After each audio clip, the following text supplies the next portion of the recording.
പേടി കൊണ്ടുണ്ടായ ഷോക്കാണ്. അല്പസമയം കഴിയുമ്പോൾ ബോധം തെളിയും. രാവിലെ വീട്ടിൽ കൊണ്ടുപോകാം.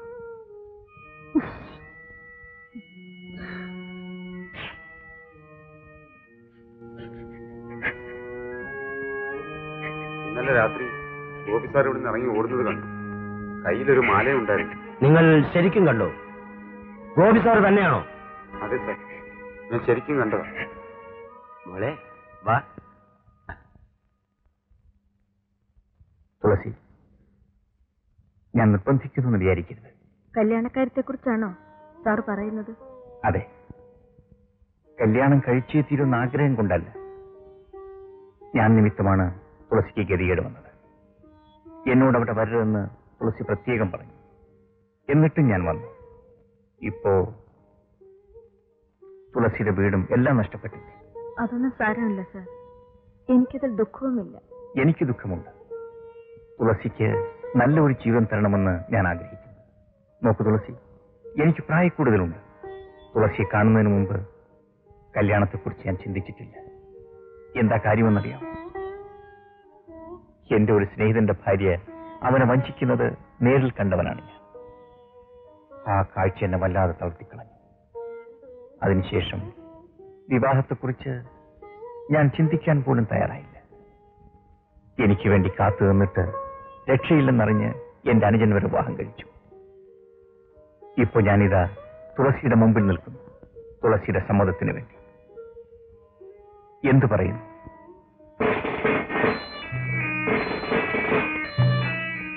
ആരാ ഗോപി? ഞാൻ തന്നെ. എന്താ കാര്യം? ആരുടെ മാല? എന്റെ സ്കൂളിലെ സരള ടീച്ചറിന്റെ. ഇതിന്നലെ വട്ടിക്കാരൻ വാമന്റെ വീട്ടിൽ കൊണ്ടുപോയി നിങ്ങൾ പണയം വെച്ചു. അതെ sir. You are under arrest. Sarala ടീച്ചറെ കൊല ചെയ്ത കുറ്റത്തിന്. സരള ടീച്ചറെ കൊല ചെയ്തു? എന്നാലും ആ ഗോപി സാറ് ഇങ്ങനത്തവനായിപ്പോയല്ലോ. അയാൾക്ക് മാലയോ പണമോ വേണമെന്ന് വെച്ചാ ചോദിച്ചാ പോരെ, കൊല്ലണോ? ഇതിനൊക്കെ കാരണം ആ തുളസിയാ. അവരുടെ ആവശ്യങ്ങളെല്ലാം നിറവേറ്റണ്ടേ? അതിന് ഇവിടുന്ന് കിട്ടുന്ന ശമ്പളം മതിയാവും. എന്നാലും അയാൾ ഇങ്ങനെ ഒരു ദുഷ്ടനായിപ്പോയല്ലോ. സരള ടീച്ചറിനാണെങ്കിൽ അയാളെ വലിയ ഇഷ്ടമായിരുന്നു. അയാൾ ഈ സ്കൂളിൽ വന്നത് തന്നെ ഈ സ്കൂളിന്റെ കഷ്ടകാലം. ഈ സ്കൂളിലുണ്ടായിരുന്ന എല്ലാ നല്ല പേരും പോയി. കെട്ടുപിള്ള എന്താ മിണ്ടാതെ നിൽക്കുന്നത്? ഗോപി സാറിനെ അറസ്റ്റ് ചെയ്ത ദുഃഖമാണോ? സാരമില്ല, ഒരുത്തൻ കുറ്റം ചെയ്തിട്ടുണ്ടെങ്കിൽ അവൻ പിടിക്കപ്പെടും. ഉടനെയൊന്നും വരാം, അല്പം കഴിഞ്ഞെന്നും വരാം.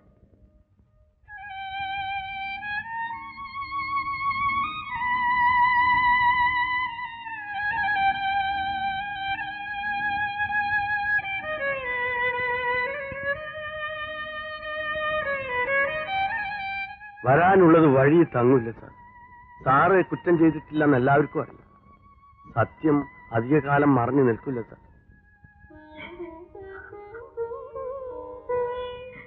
ബിന്ദുമോള് സ്കൂളിൽ പോണം കേട്ടോ? ഇല്ല, സാറ് വരാതെ ഞാൻ പോവില്ല. സാർ എപ്പോഴാ വരുന്നേ? സാറ് വരും മോളെ. മോളെ ചെല്ല്.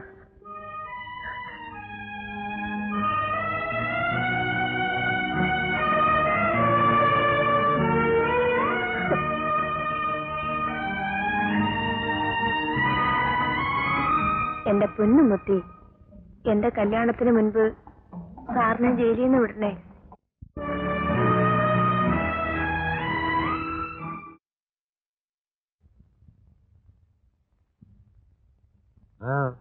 എന്താ? ഞാനൊരു കാര്യം പറയാൻ വന്നതാ.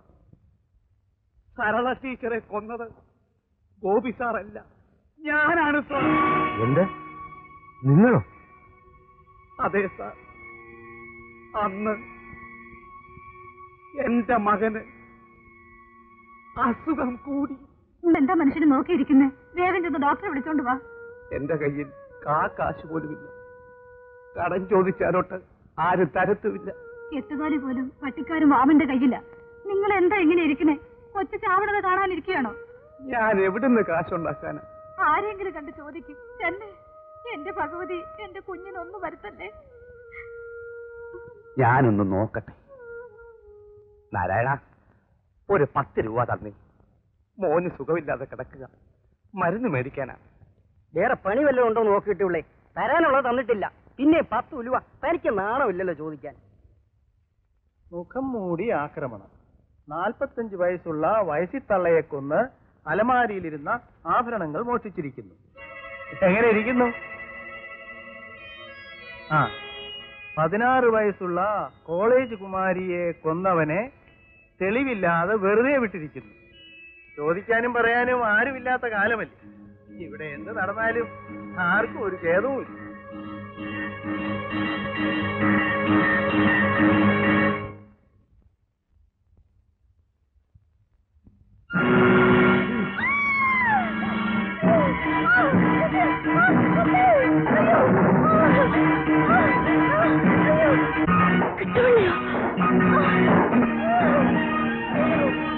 ദാരിദ്ര്യം കാരണം ചെറിയ ചെറിയ തെറ്റുകളിൽ ഞാൻ തുടങ്ങി.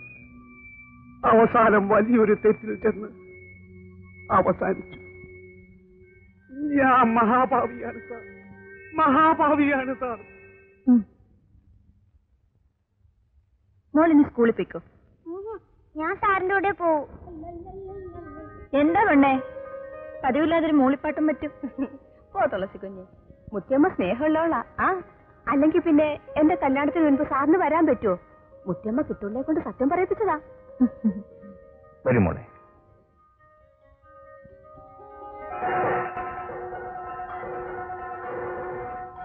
ആ, തുളസി കുഞ്ഞ്, മുത്തിയമ്മയുടെ തുള്ളൽ തുടങ്ങാറായി. ചെന്റെ ഒരു ശബ്ദം കേട്ടോ? മാളുവേ,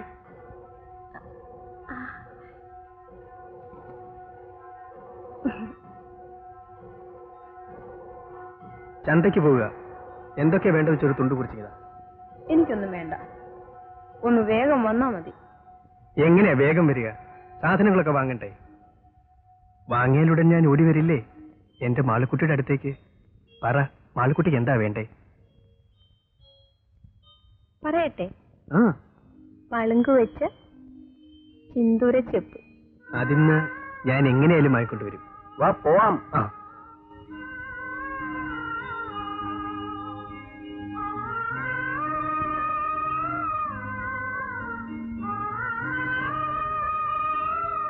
ഞാൻ പുഴയിൽ പോട്ടെ, ഇതൊക്കെ കഴുകണം. ആ,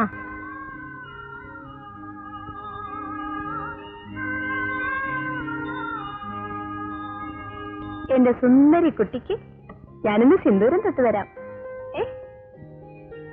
രാജപ്പേട്ട കൊണ്ടുവരും.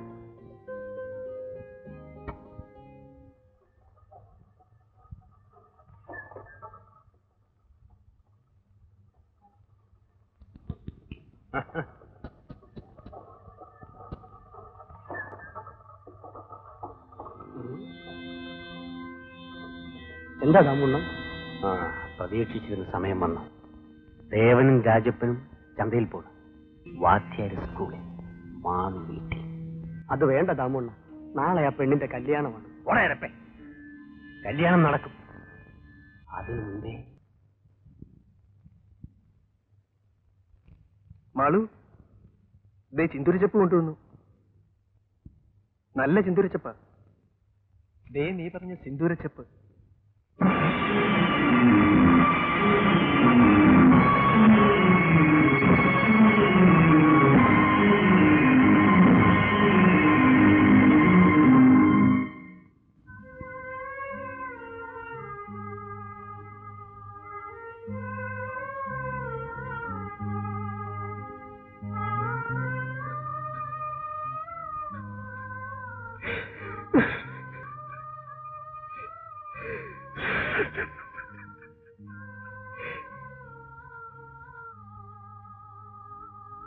മാളു, ഇതാ നീ പറഞ്ഞ സിന്ദൂരച്ചപ്പ്.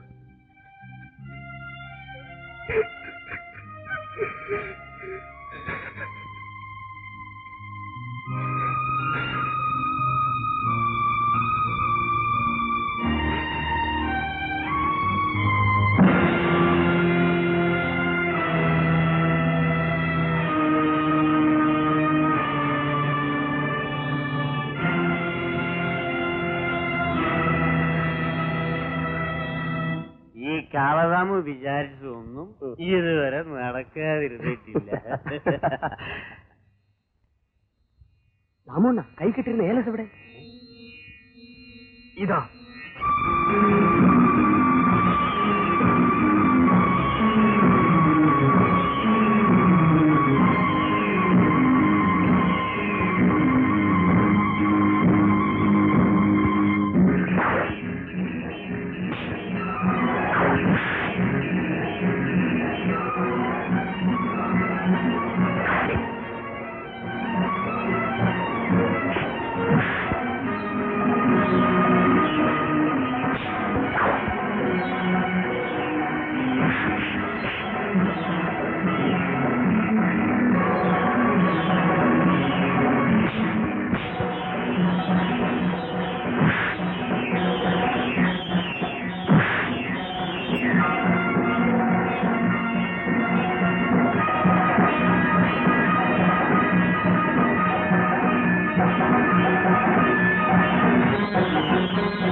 സാർ, ഞാൻ ദാമോദരനെ കൊന്നു.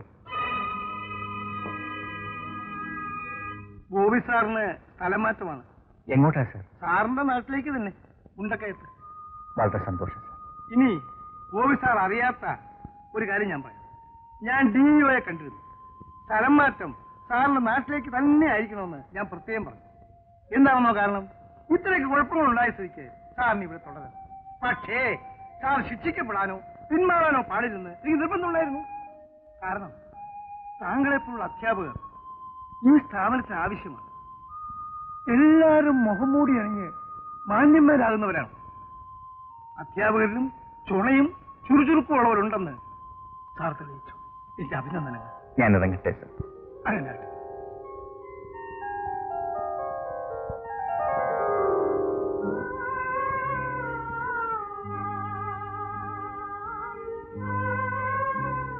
രാജപ്പ, എനിക്ക് സ്ഥലം മാറ്റമാണ്. എന്റെ സ്ഥലത്തേക്ക് തുളസിയും ബിന്ദുവിനെയും ഞാൻ കൊണ്ടുപോകും, എന്റെ ഭാര്യയും മകളുമായിട്ട്.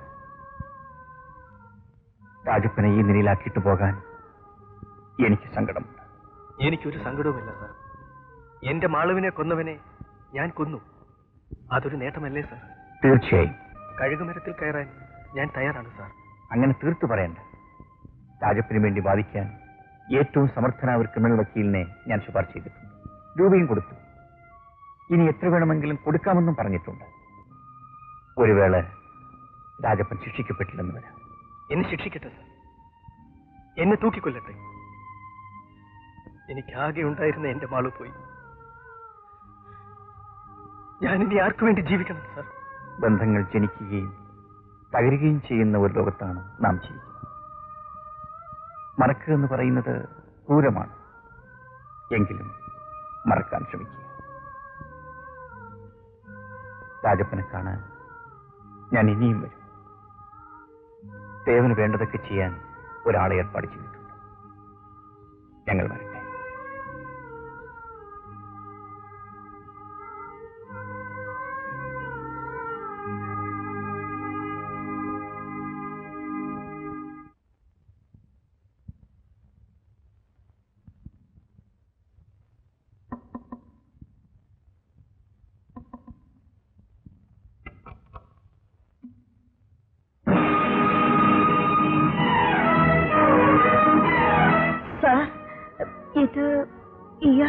എന്റെ അനുജൻ രവി.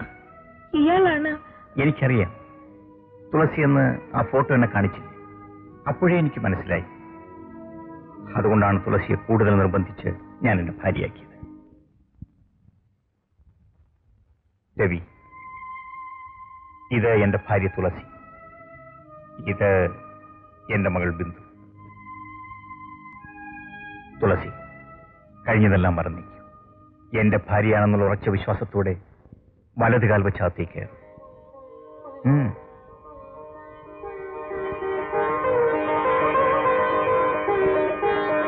നടക്കുമോളെ.